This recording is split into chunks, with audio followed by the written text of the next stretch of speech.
Hello everyone, welcome back to our channel Priyanka's English Zone. So students, आज हम जानेंगे बहुत इंस्पायरिंग स्टोरी नेल्सन मंडेला की long walk to freedom. Class 10 की summary है chapter 2 की। चलिए स्टार्ट करते हैं। सो नेल्सन मंडेला की जो ये स्टोरी है ये ऑटोबायोग्राफी है which is true. Okay, Now, Nelson Mandela was born in a small village called Mezo in South Africa. So, Nelson Mandela का जन्म एक छोटे से गांव में हुआ था साउथ अफ्रीका के। तो उन्होंने जो अपनी लाइफ है वो डेडिकेट कर दी अपनी कंट्री के लिए जो डिस्क्रिमिनेशन हो रहा था। तो डिस्क्रिमिनेशन क्या हो रहा था हम आगे बात करेंगे। तो जैसे जैसे वो बड़े हुए उन्होंने अपने बड़ों से सीखा कि हमें विजडम, रिस्पेक्ट और लॉयल्टी को ज़्यादा इम्पोर्टेंस देनी चाहिए। विजडम मीन्स बुद्धिमत्ता को, रिस्पेक्ट एक दूसरे की इज्जत करना और लॉयल्टी को। तो जैसे वो बड़े हो रहे थे तो उन्हें समझ में आ गया था कि जो जस्टिस है, जो न्याय है, इक्वालिटी है और स्ट्रेंथ ऑफ यूनिटी है उसकी लाइफ में बहुत इंपॉर्टेंस होती है। मीन्स न्याय होना चाहिए हर इंसान के साथ, इक्वल ट्रीट करना चाहिए।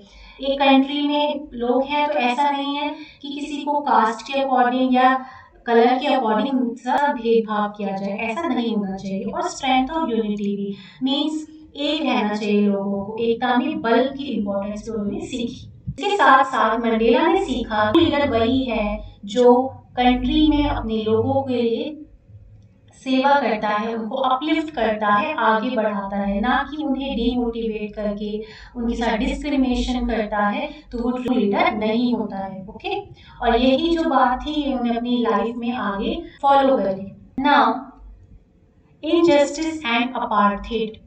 इनजस्टिस मीन्स अन्याय और अपार्थाइड ऐसा सिस्टम था साउथ अफ्रीका में जो रंग भेद करता था। मीन्स कलर के अकॉर्डिंग डिस्क्रिमिनेशन होता था वहाँ पे। Okay, so apartheid was a system of racial segregation. Means रंग के आधार पर उन्हें अलग कर दिया गया था लोगों को, डिस्क्रिमिनेशन होता था। और ये किया किसके द्वारा जा रहा था? साउथ अफ्रीकन गवर्नमेंट के द्वारा। ओके, तो under apartheid non white South Africans were treated as inferior citizens. अब जो नॉन वाइट साउथ अफ्रीकन्स थे, मतलब जो ब्लैक पीपल थे, उनके साथ बहुत भेदभाव हो रहा था, उनको नीचा दिखाया जा रहा था। ठीक है, उनके एरियाज भी सेपरेट कर दिए गए थे रहने के लिए, उनको एजुकेशन में भी बहुत प्रॉब्लम फेस करनी पड़ रही थी।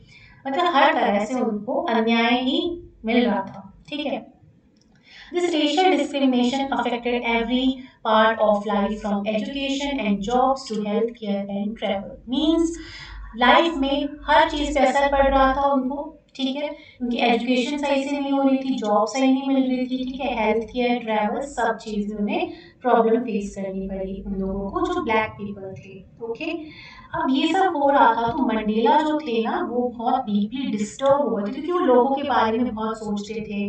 वो डिस्क्रिमिनेशन नहीं चाहते थे कि लोगों में हो, किसी को फेस करना पड़े।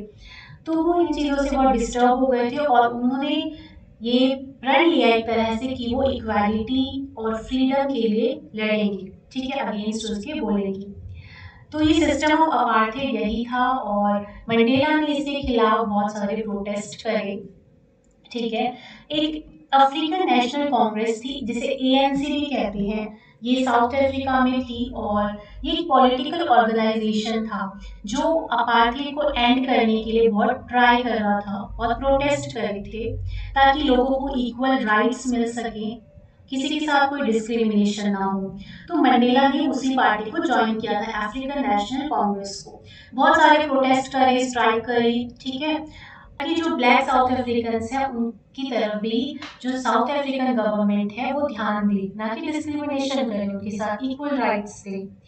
तो लेकिन जब वो प्रोटेस्ट कर रहे थे तो उन्हें अपनी लाइफ में सेक्रीफाइस भी करना पड़ा प्रोटेस्ट कर रहे थे जब वो, क्योंकि जब भी वो प्रोटेस्ट करते या स्ट्राइक करते तो उनको हैरेसमेंट फेस करनी पड़ती थी, वहाँ पे पुलिस आ जाती थी, उनको जेल भी भिजवाया गया। ठीक है, 27 ईयर्स तक वो प्रिजन में रहे थे। साउथ अफ्रीकन गवर्नमेंट ने उन्हें 27 ईयर्स तक प्रिजन में डाल दिया था। जो ये प्रिजन था ये रॉबिन आइलैंड में था। ठीक है, और जब वो रह रहे थे वहाँ पर तो उन्हें फैमिली और लोगों से बहुत दूर कर दिया गया जेल में। तो ठीक है, लेकिन उन्हें फिर भी हार नहीं मानी। This did not break his spirit. वो हार नहीं मानते थे कि वो अगर जेल में चले गए तभी वो सोचते थे कि मुझे कैसे आगे स्ट्रगल करना है, निकल के कैसे शांति लेकर आनी है साउथ अफ्रीका में। ठीक है, तो क्या होता है 1990s में मंडेला को रिलीज कर दिया जाता है प्रिजन से। तो जो प्रिजन से बाहर आते हैं तो वो बदला लेने की तो नहीं सोचते, बल्कि वो ये सोचते हैं कि कैसे मैं एक डेमोक्रेटिक कंट्री बनाऊं साउथ अफ्रीका को, ताकि इक्वल राइट्स रहें दो लोगों के पास और वो अपने अधिकारों के लिए लोग बोल सके। In 1994, Mandela was elected as South Africa's first black president in the country. तो 1994 में क्या होता है कि साउथ अफ्रीका में एक इलेक्शन होता है और वो ब्लैक प्रेसिडेंट बन जाते हैं, फर्स्ट ब्लैक प्रेसिडेंट उस कंट्री की। ओके, और वो फर्स्ट ही डेमोक्रेटिक इलेक्शंस होते हैं जहाँ पे लोगों को अधिकार होता है वोट देने का। तो जो उनकी लीडरशिप थी उसने एंड कर दिया था अपार्थाइड सिस्टम को, और होप और इक्वालिटी का एक न्यू एरा स्टार्ट हो गया था। ठीक है, अपार्थाइड बिल्कुल खत्म हो गया था, साउथ अफ्रीकन गवर्नमेंट अब नहीं थी, अब जो है नेल्सन मंडेला प्रेसिडेंट बन गए थे। ओके, तो मंडेला की स्टोरी हमें करेज, रेजिलियंस और फॉरगिवनेस की इंपॉर्टेंस बताती है। उन्होंने ये साबित किया अगर डिटर्मिनेशन हो तो अकेला इंसान पूरी दुनिया को बदल सकता है। तो ये हमें स्टोरी और ये भी सिखाती है कि जो लीडर होता है वो लोगों के लिए सेक्रीफाइस भी कर सकता है ना, ताकि वहाँ पर पीस रहे। मंडेला का एक कोट है, I have walked that long road to freedom. Thank you.